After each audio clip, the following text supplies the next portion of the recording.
Hola, muy buenos días. En primer lugar, quería darle las gracias a la organización por haber tomado el esfuerzo de haber escogido el tema de la nanociencia y la nanotecnología y haberme dado la oportunidad también de estar aquí hablando sobre una temática que no es la temática sobre la que suelo hablar, dado que en mi caso soy el director del Instituto de Nanociencia de Aragón, pero que en base a las iniciativas que ha habido en nuestro instituto y mi propia experiencia personal, pensé que podría atender los requerimientos del fórum de acuerdo con los organizadores. Ellos me pidieron hablar de la transferencia de tecnología como la contemplábamos los científicos, y yo he escogido un aspecto de la transferencia de tecnología que está relacionado con la creación de empresas spin-off o empresas que ahora se le llaman jóvenes empresas innovadoras. En primer lugar, este es el esquema de mi presentación. Voy a realizar una breve introducción para posteriormente dedicarme a explicar o comentar sobre dos iniciativas que han surgido en el marco del Instituto de Nanociencia de Aragón, que son las empresas NB, Nanoscale Biomagnetics y Nanoimmunotech. Hay un gran vacío, desde mi punto de vista, en lo que es el concepto y la reglamentación de las empresas spin-off en este momento. Como estas empresas que surgen de los centros de investigación, que están ligados a centros de investigación públicos en general, tienen que dar un paso diferente y tienen que adoptar una tecnología que se ha desarrollado en el centro. Estas empresas, startup, que no lo he puesto, es otra nomenclatura, spin-off es la más aceptada. Durante un tiempo se le llamaron empresas de base tecnológica, EBT. Ahora, en el marco de la nueva ley de la ciencia, han aparecido como joven empresas innovadoras. Y como vemos, lo que sí que hay es una evolución en cambiar el nombre a este tipo de empresas, pero lo que no ha cambiado, por lo menos por lo que yo sé, para nada, es el contenido y que se le da a esta empresa y su reglamentación. La ley de la ciencia es algo en lo que teníamos puesto grandes expectativas, porque es muy importante desde el punto de vista de los centros de investigación y también, y por supuesto, desde los promotores, pero esto no se ha realizado. Según dice la ley de la ciencia, en un año tendrá que haber un reglamento para empresas spin-off, y lo que me ha comentado esta mañana la directora general es que desde luego ya están trabajando en ese reglamento, lo cual es una buena noticia, y confiemos en que no se agote el año y antes se pueda tener una reglamentación, porque hay problemas tan importantes como, por ejemplo, que según la ley de la ciencia los funcionarios, los investigadores no pueden, que al final son algunos de ellos promotores, no pueden participar con más de un 10% en el capital de la empresa. Yo creo que está claro que esto no es un buen camino de promover la creación de estas empresas desde las universidades o de los centros de investigación. Bien, una empresa de spin-off o joven empresa investigadora se basa en una idea. En primer lugar, existe una propiedad intelectual, patentes, un know-how en el marco de los centros de investigación, que se contempla que puede transformarse en un producto que sea útil y que además dé lugar a un negocio. Entonces se concibe un plan de negocio, y con ese plan de negocio ya se ha dado un paso para ir en busca de apoyo institucional. El apoyo institucional viene en primer lugar de las cosas que hay más inmediatas, pues en el caso de las universidades, de las OTRIs de las universidades, pues apoyan. Hay en general bastante poca experiencia en cómo se constituye una empresa desde los centros de investigación, desde las universidades, en unos más que otros me imagino, pero este es un campo que hay que ir andando y desbrozando y que no es nada fácil y que por consiguiente se convierte en uno de los inconvenientes que surge en el difícil proceso de llevar una idea hasta el mercado. En este proceso de apoyo institucional es muy importante el apoyo de los programas que hay de incentivación de la transferencia de tecnología. Aquí, como digo, viene una parte importante que es cómo el Gobierno apoya. Se han nombrado algunas iniciativas nuevas y no se ha hablado mucho, por ejemplo, esta mañana de los créditos Neotec que tiene el CDTI y que desde luego es la pieza fundamental para la creación de las empresas de base tecnológica. Estos préstamos definitivamente son los que permiten poder dar el salto y poder salir desde los laboratorios de investigación hasta los viveros de empresas o establecerse en parques tecnológicos, etcétera, allí donde los haya. No obstante, aquí hay también una dificultad porque cuando se consigue esta financiación, realmente es un préstamo que luego hay que devolver cuando la empresa adquiere su mayoría de edad. Ese préstamo, para ir a cogerlo, hay que poner dinero. Entonces, la cantidad que hay que poner de dinero pues es una cantidad que es aproximadamente pues un tercio del préstamo que se ha pedido. Estamos hablando de iniciativas que surgen de funcionarios, en el caso de las universidades, y del señor que ha estado haciendo su tesis doctoral o del que ha tenido la idea. En cualquier cosa, no son capitalistas y no tienen capacidad de inversión. Aquí, entonces, hay que acudir a convencer a los inversores. Digamos que primero hay que convencer al Estado. Esto se hace a través de un plan de negocio y un proyecto que se evalúa. Y si se aprueba, para tener esta financiación, hay que ir a inversores y convencerlos de que tienen que poner dinero en tu proyecto, ¿no? Por lo tanto, es otra evaluación y aún todavía más dura. En este caso, pues establece rondas de inversiones y ya a partir de entonces, si entra en la empresa un socio, un inversor, un capital riesgo, que hasta ahora en la administración pública no existía. Esta mañana nos ha dicho la directora general que va a haber un programa del CDTI que va a ser de capital riesgo, que yo no sé cómo se va a compatibilizar con el Neotec, pero bueno, supongo que va orientado en el sentido de que no haya ninguna iniciativa que se quede congelada en ese proceso. La potencia del campo de la tecnología es tremenda precisamente para las empresas de base tecnológica. Se ha hablado ampliamente esta mañana y no voy a insistir mucho. Creo que somos conscientes de que hay una potenciación.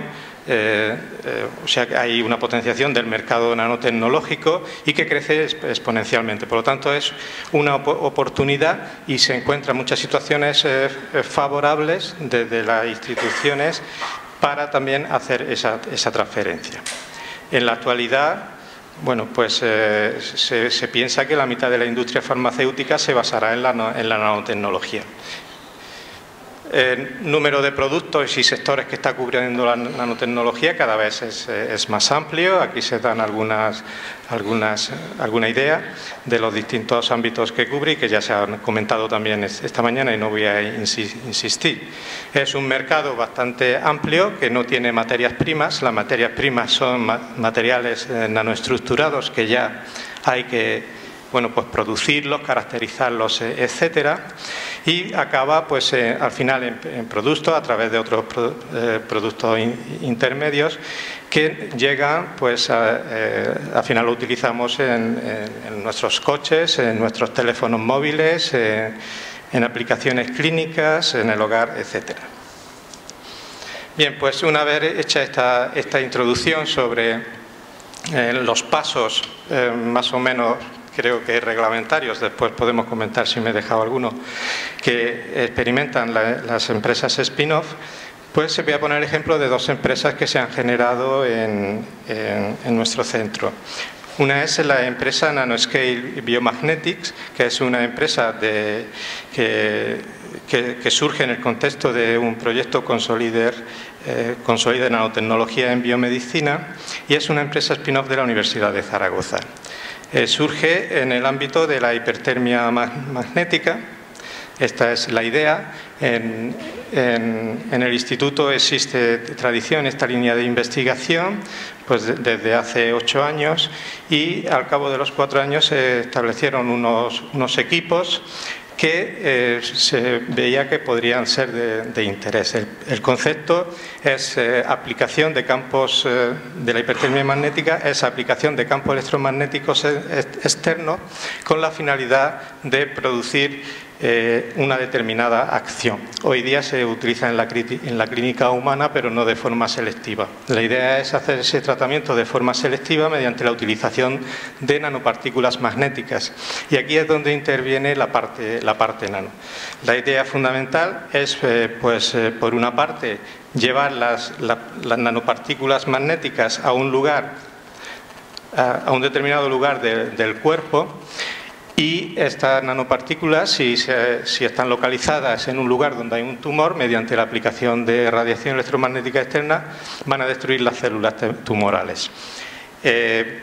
Otro aspecto de las aplicaciones es lo que se conoce como el drug delivery, el suministro localizado de fármacos, en el cual lo que se utilizan son unos vehículos que mediante un estímulo externo, la aplicación de un campo electromagnético, calienta y entonces se libera en ese momento el fármaco. Estas son las dos vías que pues ya comienzan a tener aplicación clínica. Donde más avanzados están en este campo es en Alemania, donde ya hay 5 hospitales que hacen tratamientos utilizando esta técnica. Aquí se ve un poco la base de cómo funciona lo que hacemos en el laboratorio. Es decir, primero se tienen que tener las nanopartículas, luego estas nanopartículas se funcionalizan con distintos tipos de entes biológicos. Aquí se han citado algunos ejemplos. Y posteriormente se aplican campos electromagnéticos. Bueno, pues se ve que esto es la actividad científica en este campo ha crecido exponencialmente durante los últimos años, sobre todo guiados porque van a tener una aplicación clínica. Y entonces pues surge la idea de decir, bueno, todo lo que se ha desarrollado en este laboratorio pues se va a hacer una empresa para que otros investigadores de otros centros pues puedan desarrollar también ese mismo tipo de investigaciones y en el futuro pues poder llegar también a la clínica, por supuesto haciendo otro tipo de desarrollos. No solamente esto es como surge la idea de empresa, pero esta empresa, el ánimo es también extenderse a otro tipo de desarrollos relacionados con las aplicaciones en nanobiomedicina. Bien, aquí está el esquema de cómo evoluciona esta empresa, que sigue... Parece que se adapta muy bien a lo que he dicho anteriormente. Primero viene una etapa digamos, en que tiene que haber una persona que lidera la empresa y que va a comprometer, digamos, su actividad futura en la empresa. En nuestro caso fue el ingeniero Nicolás Casinelli, que lo tenemos por aquí además. Pues Nicolás decide que su vida va a ser la empresa. Esto es muy importante en una empresa spin-off. Siempre tiene que haber una persona, 2 personas, 3 personas, que no es el profesor, que no es el investigador, que no es el doctor que está en la universidad. Desde los centros de investigación se puede apoyar el proyecto, pues poniendo la idea, la capacidad, digamos, la pequeña capacidad inversora de tiempo y económica. y luego pues ya a partir de ahí pues con un líder que compromete su actividad empieza a crecer. Viene toda la parte del estudio de los desarrollos, todo lo que es la gestación del proyecto. Durante esta época se hacen los planes de negocio y se empieza a concurrir a distintos proyectos. En concreto, esta empresa consiguió pues el premio IDEA en Aragón y el premio 3M a la innovación tecnológica. Ya, como digo, ya hay un plan de negocio, y con ese plan de negocio, en el cual pues se necesita apoyo de gente que sabe hacer estas cosas, pues cada vez más se va perfilando el proyecto para poder llegar hasta el CEDETI, donde digamos que allí se evalúa seriamente por técnicos. Allí también se encuentra ayuda, hay cosas que hay que cambiar en los planes de negocio, hay orientaciones, y al final, si el proyecto se ve viable, pues entonces se da financiación en forma de un préstamo que hay que devolver cuando la empresa sea exitosa. Y posteriormente viene la fase de, digamos, que hemos comentado antes, de inversión, de inversores, que en el caso de esta empresa fue durante el año 2009. Y aquí, como digo, es el año crítico, es la época crítica de madurez para que salga adelante y sea viable el proyecto. Si se consiguen inversores, sale; si no se consiguen inversores, pues el proyecto se queda allí. Aquí hubo suerte y se pudo dar el salto. Entraron como accionista Inverready, una sociedad de capital riesgo, y a partir se pone en marcha el plan industrial. En este momento ya la empresa y financiación sale fuera del marco de la universidad, del instituto, y se va a un vivero de empresas. Si se contratan a 7 ingenieros que hay en este momento y que desarrollan ya su actividad. En este momento ya hay un prototipo desarrollado y se está comercializando el equipo. Bueno, esta es una imagen del equipo, el equipo promotor, que comenzaron en el instituto con 3 personas, y ahora mismo la composición del equipo en la parte de abajo, donde ya se han incorporado ingenieros jóvenes que han desarrollado una tecnología nueva que, partiendo de lo que se tenía en el laboratorio, pues se ha convertido en un instrumento que hoy día está en el mercado, y bueno, pues parece que empieza a calar. Bien, los objetivos de la empresa está en una etapa incipiente, digamos, pero llevamos ya 8 años de empresa, pero realmente ahora es cuando está el producto. Esto también doy estas cifras para que uno se haga idea cuando se dice que hay que innovar, y ya parece que el año que viene hemos innovado. Y todavía el producto ahora está, se han sobrepasado muchas barreras, y bueno, pues parece, no sé si esta será excepcionalmente lenta, pero me da la impresión que las cosas son así. Bueno, las perspectivas de la empresa es ahora esta instrumentación en el ámbito de la nanobiotecnología, con la idea de en un futuro dar saltos en un periodo de entre 5 y 10 años a la clínica, en la cual pues lógicamente habrá que hacer alianzas con otras empresas que ya tienen experiencia. El siguiente ejemplo es la empresa Nanoimmunotec. Esta empresa es mucho más reciente. Y también, en este caso, la idea, la misión es la funcionalización y caracterización de nanopartículas previa a su uso y aplicación en organismos vivos, especialmente en aplicaciones médicas. Bien, el uso de los nanomateriales en la industria farmacéutica y en la industria médica ahora mismo pues, es muy escaso, pero desde luego es uno de los ámbitos en los que se ve una gran aplicación en el futuro. Diversos tipos de nanopartículas, pues aquí se nombran nanopartículas de oro, quantum dot, nanopartículas magnéticas o nanopartículas poliméricas. Es algo que son materiales que ya se están investigando bastante profundamente, algunos de ellos incluso aplicándose en la práctica, en la clínica. Y bueno, pues ahí la idea es que esos nanomateriales hay que darle una forma para que puedan pasar hasta una aplicación. Aquí lo que se detectó era que había un amplio campo, y es que había digamos, empresas o grupos de investigación que eran expertos en fabricar nanopartículas, y por otra parte otros laboratorios o otras empresas que eran especialistas en fabricar determinadas biomoléculas, péptidos, proteínas, ácidos nucleicos, carbohidratos, etcétera, y aplicaciones en las que se quería ver reconocimiento biomolecular, etcétera. Y lógicamente eso, para este tipo de aplicaciones se requiere que la biomolécula se aplique o se ponga conjuntamente con la nanopartícula. El interés, bueno, pues su uso en medicina está claro, está claro.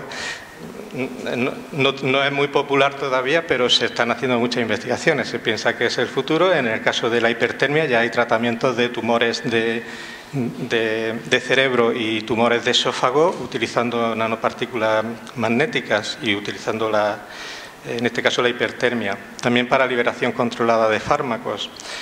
En el diagnóstico es esencial la labor de bioreconocimiento. Y hay otros aspectos que en el futuro pueden tener también gran interés, que es el caso de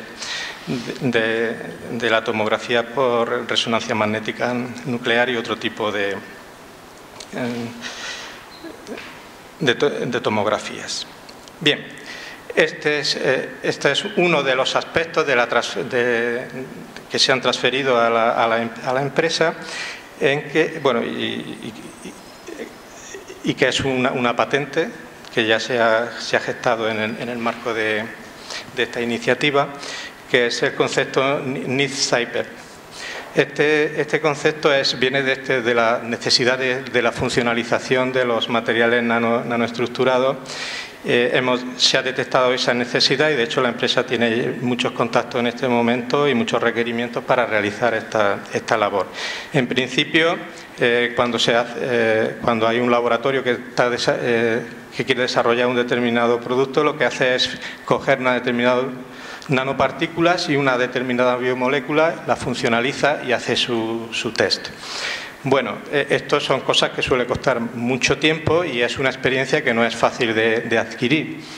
Entonces, el lugar que quiere ocupar la empresa es inventar, bueno, este es el invento. El invento es crear un pegamento para materiales nanoestructurados. Este pegamento permite hacer nanopartículas multifuncionales poniendo distintos tipos de biomoléculas. Por ejemplo, pues podría ser una nanopartícula que llevara una biomolécula que le permite entrar dentro de la célula, otra para ir al núcleo y hacer alguna labor de terapia génica. Este tipo de cosas pues se están haciendo en el laboratorio, y la idea es que eso pues se ve que puede ser una acción de negocio, como ahora os voy a explicar posteriormente, puesto que bueno, hay ya institucionalmente se ha aceptado el proyecto y hay inversores que están próximos ya a hacer inversiones. La oferta tecnológica, en primer lugar, es la caracterización de estos nanoproductos de partida, la caracterización biológica, la funcionalización, como hemos dicho, y la validación y asesoramiento. La empresa tiene su origen en el proyecto también Nanotecnologías en Biomedicina y viene de la colaboración que se establece entre dos centros. Un centro en Vigo, la doctora África, el grupo de la doctora África, y en Zaragoza el doctor Jesús de la Fuente y yo mismo pues empujamos este proyecto con distintas bases y distintos tipos de formación que son necesarias, claro está, para una empresa basada en la nanotecnología, porque está basada en la interdisciplinariedad. Bueno, este es el equipo ahora. ¿En qué estado está la empresa? Bueno, pues la idea comienza en el año 2008. Ya se hizo el programa con mucho apoyo por parte de la comunidad gallega, en que pusieron un asesor para elaborar el plan de negocio. Con este plan de negocio se presentó un proyecto que ganó el premio Genoma España en el año 2008. Posteriormente ha recibido otros premios y en la actualidad expresa spin-off de dos universidades. Ahora está en el proceso de solicitud de Torres Quevedo. Se hizo la solicitud del préstamo Neotec y la resolución fue el año pasado. Se ha conseguido financiación. Es decir, tenemos el préstamo, pero ahora lo que no tenemos es capitalistas que nos pongan el dinero y, bueno, es lo que se está buscando. Sí que hay ya algunos bastante próximos, ya hay una empresa de capital riesgo que está haciendo una due diligence para invertir. En concreto, la transferencia de tecnología, pues hay casos muy claros. En general lo que se transfiere es el conocimiento, pero también hay algunas patentes muy específicas relacionadas con anticuerpos monoclonales que se van a desarrollar en la empresa, pues esta es la patente que se ha transferido para tratamientos de leucemia en humanos. Y la otra parte son 4 patentes en el ámbito de la biofuncionalización, tanto el control de la estequiometría, biodetección en seco y el kit que he comentado anteriormente de biofuncionalización. Bueno, pues con esto termino mi presentación. Sencillamente darle las gracias por escucharme.